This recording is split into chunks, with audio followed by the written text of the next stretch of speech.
Alors une chambre implantable, on appelle ça aussi un dispositif veineux implantable. C'est un petit tuyau qu'on va insérer dans une veine jusqu'à presque l'entrée du cœur et qui sera relié à un petit boîtier, un réservoir en fait, que l'on va insérer sous la peau du patient ou de la patiente. Et lorsqu'on injecte dans ce petit réservoir, qui est relié au cathéter, en fait, on injecte directement le produit dans ce qu'on appelle la circulation centrale à l'entrée du cœur, et qui permet une diffusion du produit, des médicaments, d'une nutrition parentérale à l'ensemble du corps dans des conditions beaucoup plus confortables. On peut s'en servir pour de l'alimentation, pour des antibiothérapies prolongées, puis des cas très particuliers, on va avoir besoin de transfusion, de prélèvement. Ce sont des cas beaucoup moins fréquents que la chimiothérapie qui est le gros demandeur de ce type de dispositif.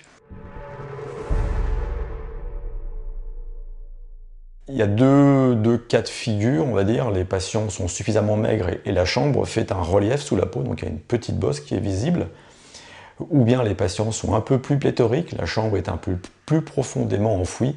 Et donc à ce moment-là, il va falloir ressentir le boîtier, le pincer entre deux doigts, bien sentir l'endroit où se trouve la membrane dans laquelle on va piquer. Et en fait, la face antérieure de ce boîtier est une petite valve, souvent en silicone, que les infirmières vont sentir en fait avec les deux doigts sous la peau. Et en fait, on pique à travers la peau, à l'intérieur même, directement dans ce petit réservoir au travers de cette valve, et qui permet d'injecter très facilement les produits. Le risque, il est surtout une fois qu'on met l'aiguille, c'est-à-dire qu'en mode de fonctionnement.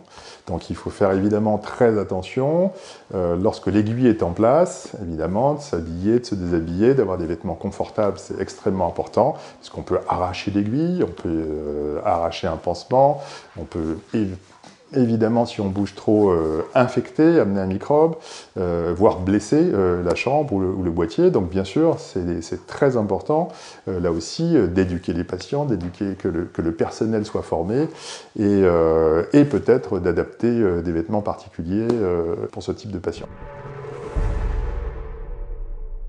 On a sans doute oublié quelque chose, des dispositifs qui s'implantent après des apprentissages de semaines et de mois. La diversité des patients, la diversité des situations font que forcément on ne peut pas tout aborder en l'espace de 3 minutes.